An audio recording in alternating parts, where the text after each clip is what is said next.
Madame, Monsieur, bienvenue. Nous sommes à l'église évangélique de Réveil à Duyé, tout près de Nyon. Nous allons assister au culte de cette communauté évangélique.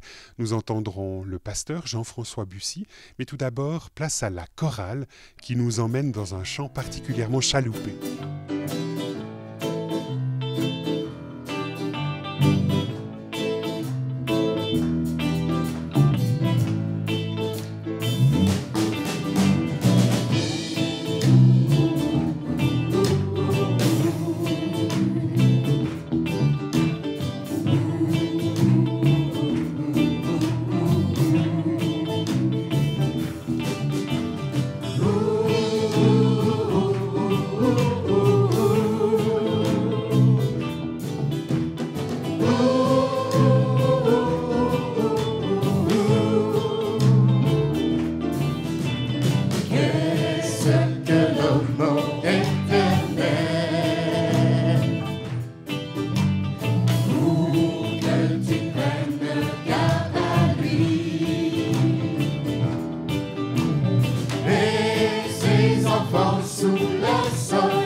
matin, j'ai donné un titre à cette deuxième partie de cette parabole. Je l'ai appelée « Fils aîné, fils paumé ». Et j'aimerais lire avec vous la suite de la parabole dans l'évangile de Luc au chapitre 15, depuis le verset 25. Or, le fils aîné était dans les champs. Lorsqu'il revint et s'approcha de la maison, il entendit la musique et les danses. Il appela un des serviteurs et lui demanda ce que c'était. Ce serviteur lui dit, « Ton frère est de retour, parce qu'il l'a retrouvé en bonne santé. Ton père a tué le veau gras. » Il se mit en colère et ne voulut pas entrer. Son père sortit et le pria d'entrer. Mais il répondit à son père, « Voici, il y a tant d'années que je te sers, sans avoir jamais transgressé tes ordres, et jamais tu ne m'as donné un chevreau pour que je me réjouisse avec mes amis.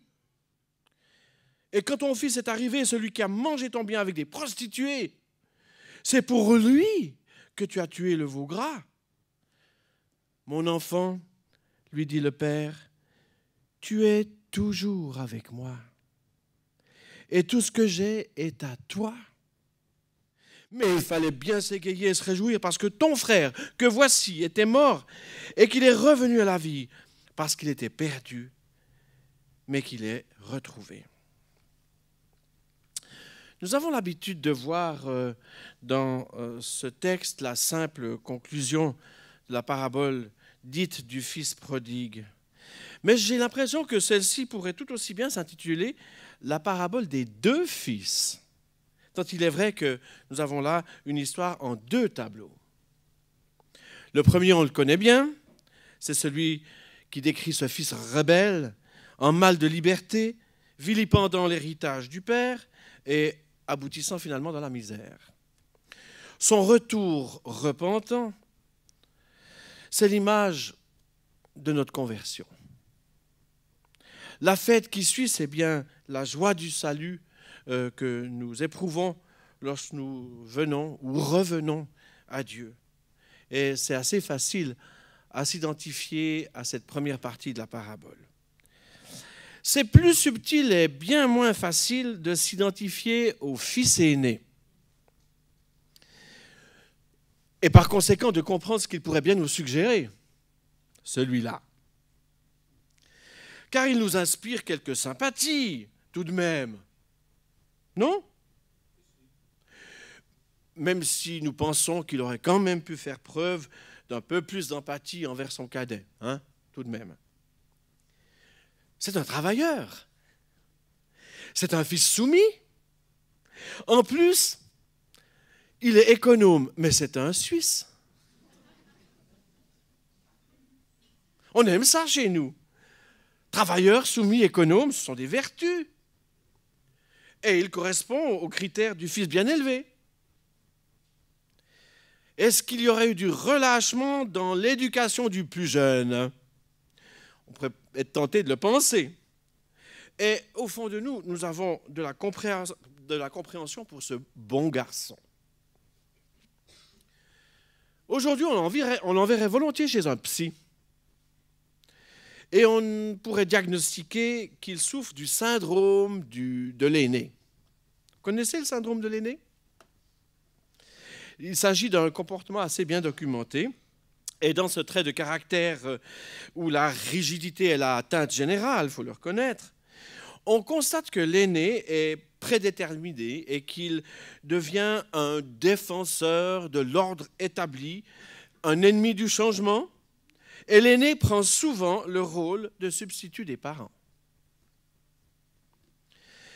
Car il a davantage de sens des responsabilités, et puis en plus, il est corvéable à merci. On peut lui demander n'importe quoi à l'aîné. Et malgré lui, il va s'installer dans le rôle du gardien de ses frères. Et il risque de se couper assez prématurément de son enfance et de se croire plus responsable qu'il n'est. Et il va même s'interdire d'écouter ou de poser ses propres désirs, l'aîné. Eh bien voilà qui correspond assez bien à notre gaillard revenant des champs, n'est-ce pas? Hormis ce que nous venons de constater, quel était son problème?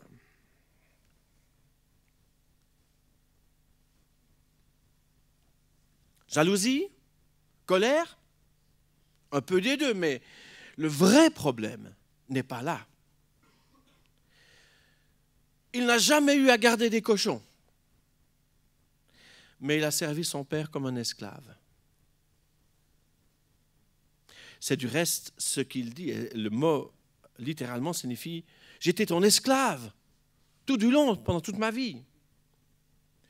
Il n'est jamais parti de la maison, mais il est aussi paumé que son frère cadet. Il n'a jamais dépensé une pièce d'argent, mais il vit comme un sans le sou. À quelque part, pour reprendre l'expression d'un ami garagiste, il roule avec le frein à main serré. Vous avez déjà essayé? Essayez pour voir. Pas trop longtemps. Autrement, vous allez enrichir votre garagiste, justement. Pourquoi tout cela? Il habite la maison du Père, mais il ne connaît pas réellement son Père. Tout simplement, comme pour son frère cadet, la relation avec son père est rompue. Et de cette mauvaise relation découle finalement l'attitude face à son frère. Voilà qui empoisonne sa vie, son cœur, et conditionne ses réactions. S'il n'est jamais parti de la maison, il est pourtant aussi loin de son père que son fils en cavale, que son frère en cavale. Et il n'intègre pas que son père l'aime. Et alors, puisqu'il ne peut pas intégrer l'amour de son père, il ne peut pas aimer à son tour. N'ayant jamais eu à recevoir la grâce, il vit sous la loi et par les exigences qu'il s'impose et impose aux autres. Et dans sa comptabilité intérieure, il ne peut que faire des inventaires comparatifs dont il est le centre. Et lever le poing et dire « ce n'est pas juste ». Quelqu'un aurait pu dire si au moins il avait péché une bonne fois pour toutes, pour savoir ce qu'était la grâce du Père et l'amour inconditionnel. Et en interpellant le serviteur et en interpellant en pleine face son père de cette manière, il ne se rend pas compte qu'en quelque sorte, il prend la place du Père. Il veut faire justice.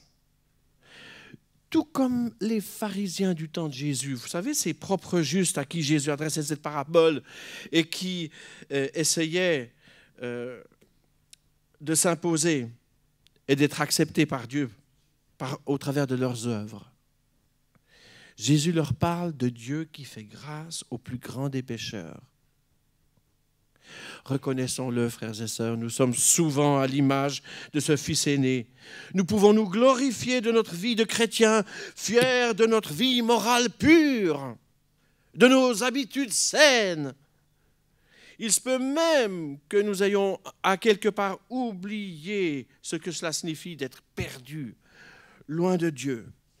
Et de là à penser mériter la bénédiction de Dieu et juger ceux qui ne la méritent pas à nos yeux, il n'y a souvent qu'un pas. Eh bien, effectivement, nous faisons cela chaque fois que nous jugeons, critiquons, voire méprisons notre prochain pour ses actes, sa tenue, son style de vie. Nous adoptons l'attitude du Fils aîné. Lorsque nous cessons de voir en lui cet être que Dieu le Père aime et désire accueillir auprès de lui, nous devenons ce Fils aîné. Pour le fils cadet repentant, nous connaissons l'issue heureuse. Mais quelle solution pour l'aîné?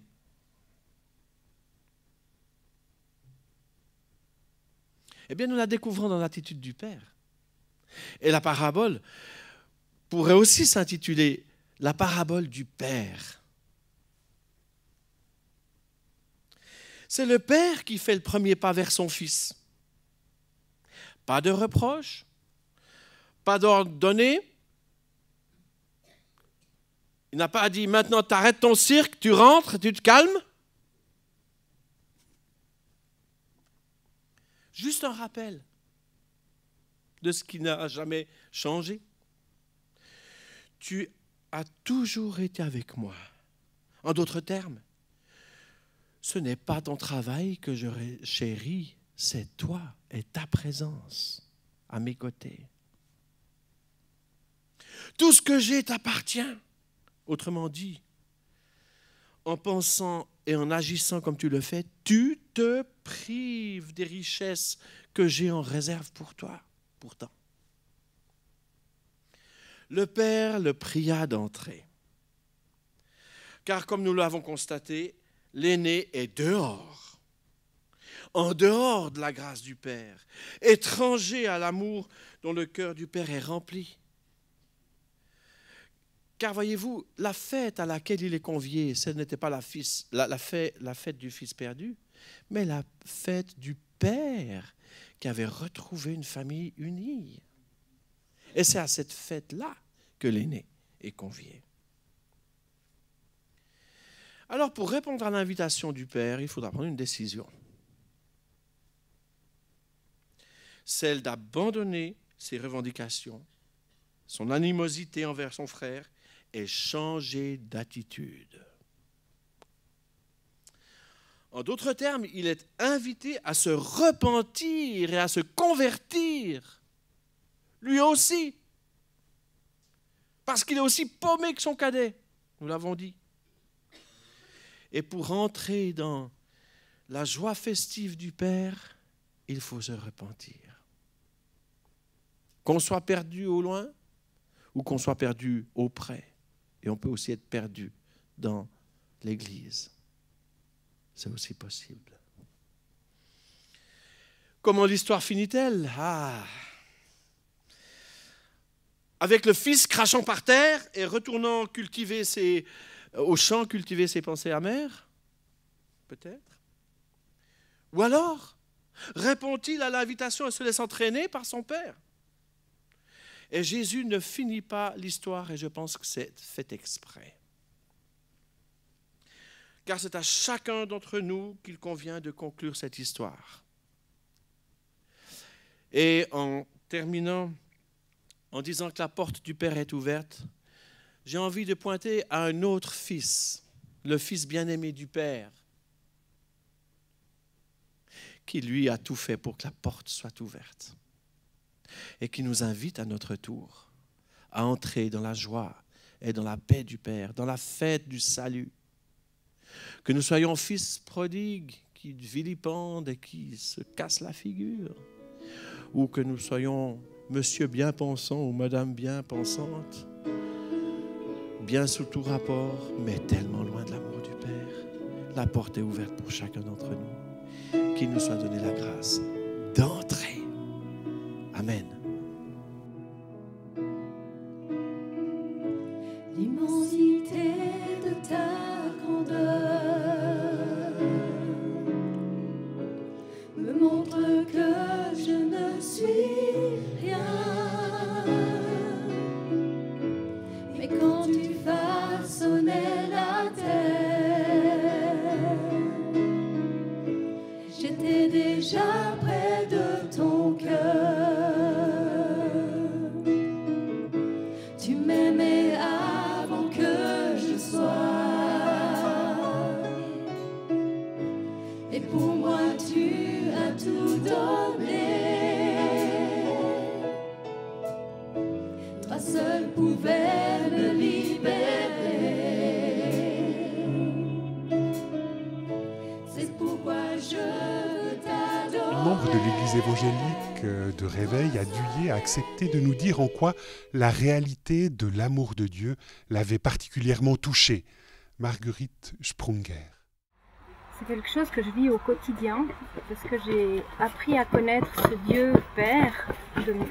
Depuis que je suis petite, j'ai vécu des choses difficiles dans ma vie et j'ai vu aussi par la foi de mes parents qui est devenue ma propre foi, parce que Dieu n'a pas de petits-enfants, il n'a que des enfants. Et pour moi, c'est hyper important. Et ressentir cet amour du Père au quotidien, c'est vital pour moi. Mais en quoi est-ce que vous vous êtes senti éloigné de Dieu à un certain moment? Alors, ce que j'ai senti comme éloignement de Dieu, c'est qu'à un moment donné, dans ma colère, peut-être dans ma révolte par rapport à certaines situations, je ne pouvais pas être en contact avec Dieu qui nous aime. Et c'était dans quelle situation que vous vous êtes senti en révolte à l'endroit de Dieu?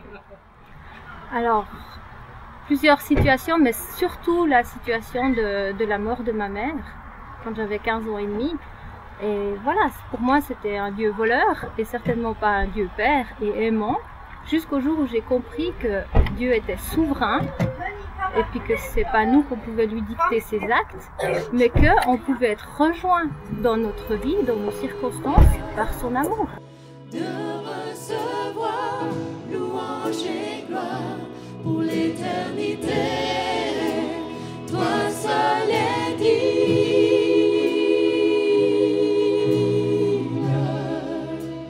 de recevoir louange et gloire pour l'éternité.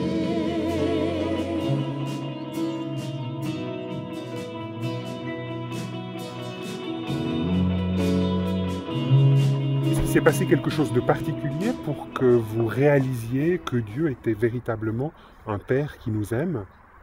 Oui, pendant mon catéchisme, moi je l'ai vécu en situation où on était dans un camp, ça veut dire qu'on était en interne, et le soir, après une prédication, j'avais été touchée et j'ai prié, j'ai demandé à Dieu de me faire voir son amour parce que je ne le voyais pas. Et je me souviens, ce jour-là, je ne savais pas où lire la Bible. J'ai demandé à Dieu et j'ai ouvert dans Romains. Et j'ai commencé à lire Romains. Et il y a un passage de Romains 3 qui m'a spécialement touchée, dans Romains 3, 23, que tous avaient péché. Et là, j'ai pris conscience que j'avais des choses que je n'avais pas fait juste selon la volonté de Dieu, et simplement que c'était du péché et que je ne pouvais pas vivre avec ça.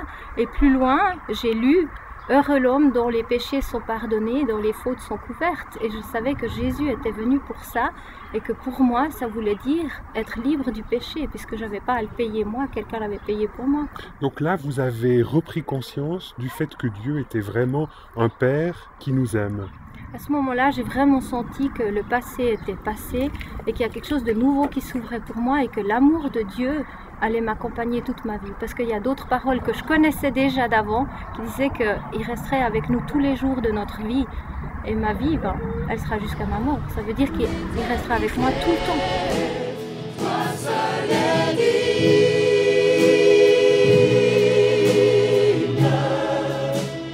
de recevoir louange et gloire pour l'éternité.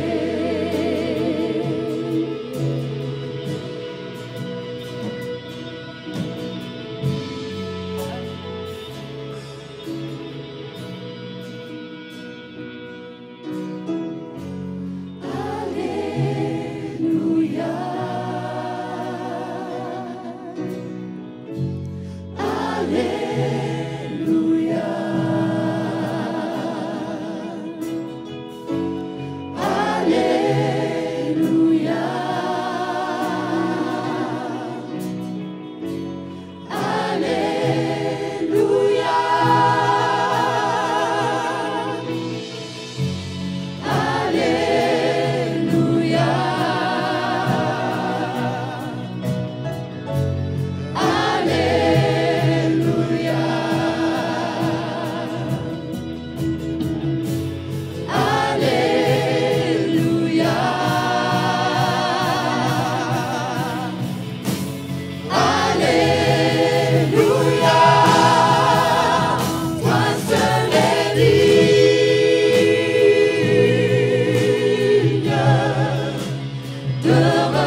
Voilà, monsieur, merci d'être resté en notre compagnie. Nous quittons l'église évangélique de Réveil à Duyé, tout près de Nyon. Merci au pasteur Jean-François Bussy d'avoir accepté de tenir la prédication. Merci aussi à la chorale de cette église de nous avoir emmenés dans différents chants.